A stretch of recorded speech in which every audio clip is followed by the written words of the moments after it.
Bosch quietly released what could be one of the best woodworking tools of the year. They released it so quietly, in fact, that you can't even buy it at Home Depot or Lowe's at the time of this filming. I tracked one down, I tested it, it's absolutely amazing, but there is one big catch that you have to be aware of.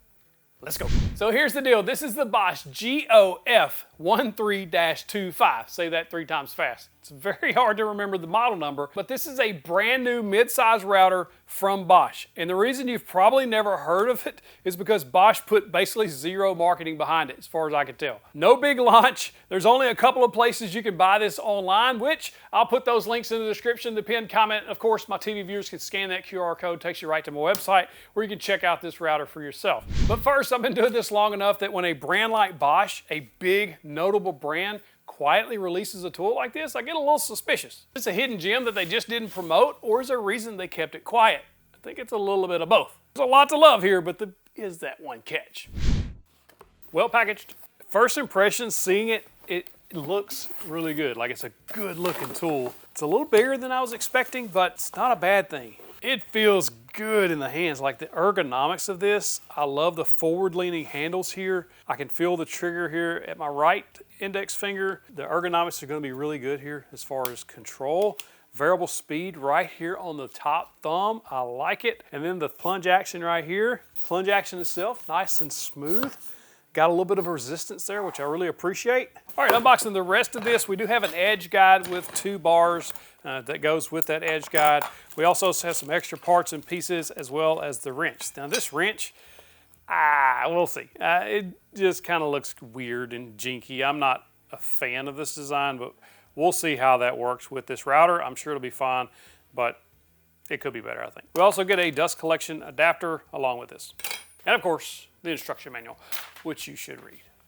I'll read it later. We'll cover all the features, but first I want to see what it's like on the first power up. Let's try that out.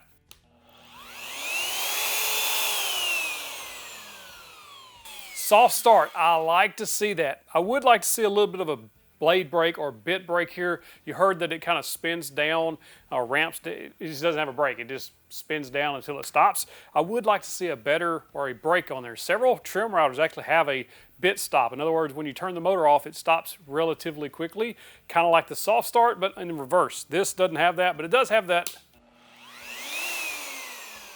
satisfying soft start. Another thing I noticed is where the cord is coming out, at the top of the right handle. And that's going to matter in a few minutes when we compare it to the Bosch 1617. I do like this because we can get this up and out of the way. And the cord is quite long on this as well. But if I'm working, I can just throw it over the shoulder and it's not in the way.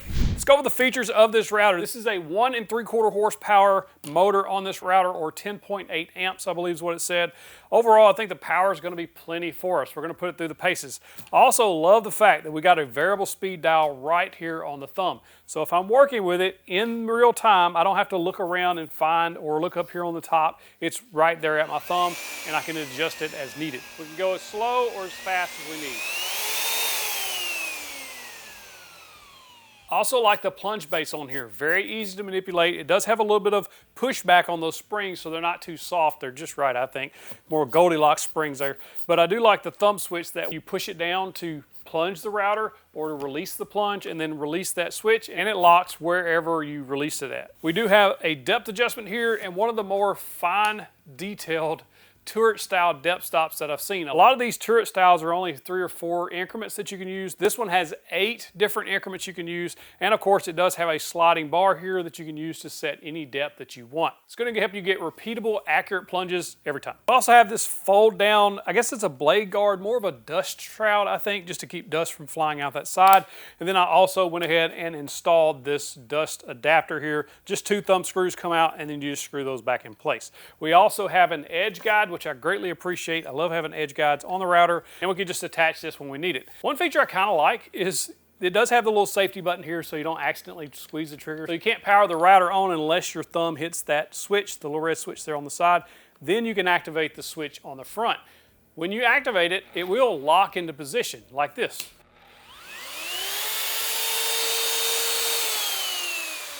Where that's good is you don't have to constantly squeeze the trigger. It locks in when you pull it all the way in. Then you can just use the router as normal, and then when you're ready to stop it, you'll just give it a good squeeze and it releases. Base is a D-shaped base. In other words, you have a flat side and a round side. So this D base does confuse a lot of beginners, and I'd like to show you exactly what happens if you reference the wrong side. So I'm going to set up this straight edge. This is just a track saw track, and I'm going to reference that as my straight edge on the round side of this base. As I move along through my cut, I can move this router and it affects nothing on the bit as far as the distance goes, because that distance stays the same. It's a circle, right? So the center always stays the same on a circle. But when I move it over to the D side, you can see actually how much it moves in toward the track. And if I just wiggle it a little bit, in other words, that D side is not staying flat against the track, you can see how much it actually makes those big jagged edges or jagged cuts in there. So when you reference a straight edge, this is not what you're referencing on a router. You want to make sure to reference that round side to get those clean straight cuts. I'm using a 1/4 inch combination bit. In other words, this bit is an up cut and a down cut at the same time. It's really a CNC bit, but it still will work for this application. And so I'm just going to cut a groove in this piece of maple. Now maple's pretty hard material, so I put this thing at full speed and just went right in at a fairly deep cut. So I wanted to show how this turret style plunge stop worked. So as I went along, I would stop every so often and raise the turret. In other words, step up my cut as I went along. As you see here, it steps up nicely, really nice increments. So this will allow you to, you would do this in reverse technically, so that you would take shallower passes each time until you got to your full depth. But I did want to see how powerful this router was, so I set it at about a 1/2 inch deep, which is way deeper than you would really normally cut a 1/4 inch bit.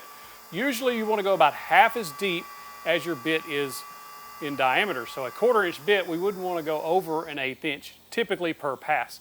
Now this one, a full 1/2 inch. So we're double the depth of the diameter of this bit, zero issues. We got a 1 3/4 horsepower motor here, so you shouldn't have any issues with power at all. I noticed no bogging or anything like that. It did a fine job. If I was doing this on a project, I would actually step down until I got to my final depth. I wanted to test a chamfer bit on this as well, because this smaller style routers, a lot of times you're going to be doing edge profiles, and I wanted to see how this would work on such a case. So we're going to use this piece of maple, pretty good size chamfer here, no issues with power. It cut really smoothly, no problem. But one thing you might want to consider when looking at a router like this, you expect to do a lot of edge profiles like chamfers, roundovers, that sort of thing. This is a plunge router, so setting that exact depth is a little tricky. It can be done.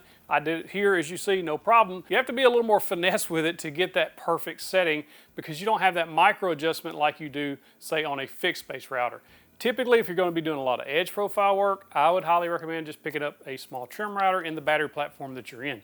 I love the Milwaukee, I love the Bosch. There's several others that I really like, but that's probably the best for edge profiles. This is a good plunge router. Now let's talk about dust collection. Dust collection on this is extremely good with this added dust boot. Now the only downside here is there are certain bits that are going to be too big in diameter, like a big roundover bit, say a 3/8 roundover bit, probably won't go through this little hole right here. But a lot of the other bits, especially straight bits, you're not going to have any issues at all. And I love the fact that my Festool dust hose fits right in. I have a Festool dust extractor right here under the workbench. That's what I use for dust collection in and around the bench for small tools. I highly recommend it.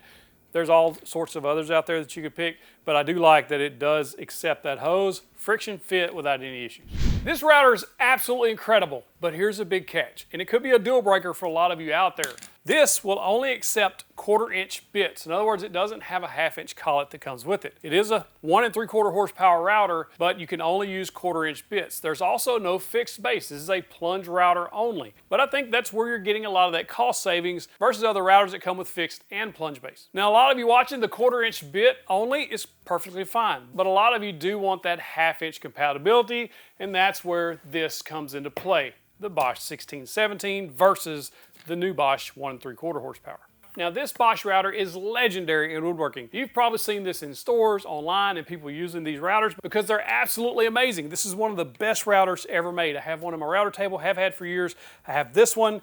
The plunge base on this Bosch is like no other. I absolutely love it, and I think it compares really well to the new 1 3/4 horsepower. I love the handle design on the Bosch 16-17. You do get that 1/2-inch bit compatibility, and this is a variable speed 2 1/4 horsepower router, so you are getting a more powerful router out of this Bosch 16-17 versus the new 1 3/4 horsepower. But there is some cost trade-off here as well, because the Bosch 16-17 with the plunge base typically retails at around $250 or more.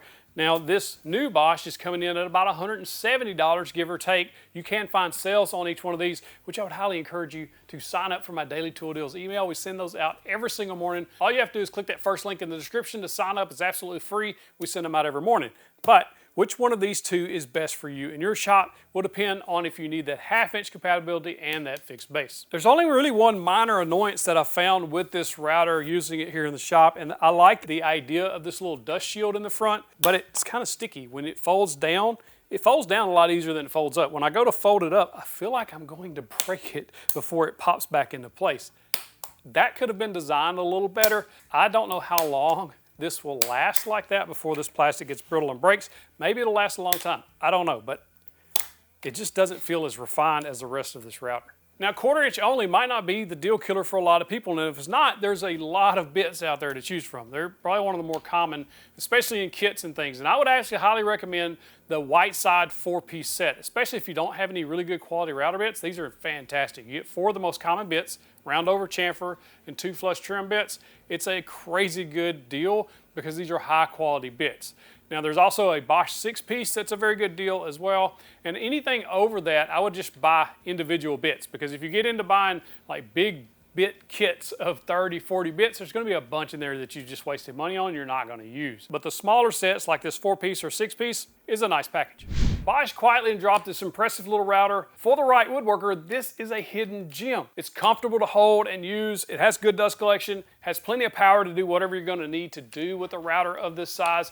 The only real drawback is the fact that you only get 1/4-inch collet, but it's probably due to the fact that it's only 1 3/4 horsepower versus this 2 1/4 horsepower legendary router of the 16-17. So it just depends on your use case on which one of these you would go with. Personally, I love this little router if you only need a plunge base or just an extra router that has a plunge base and you leave the fixed base on another router. That's a great use case for this new Bosch router.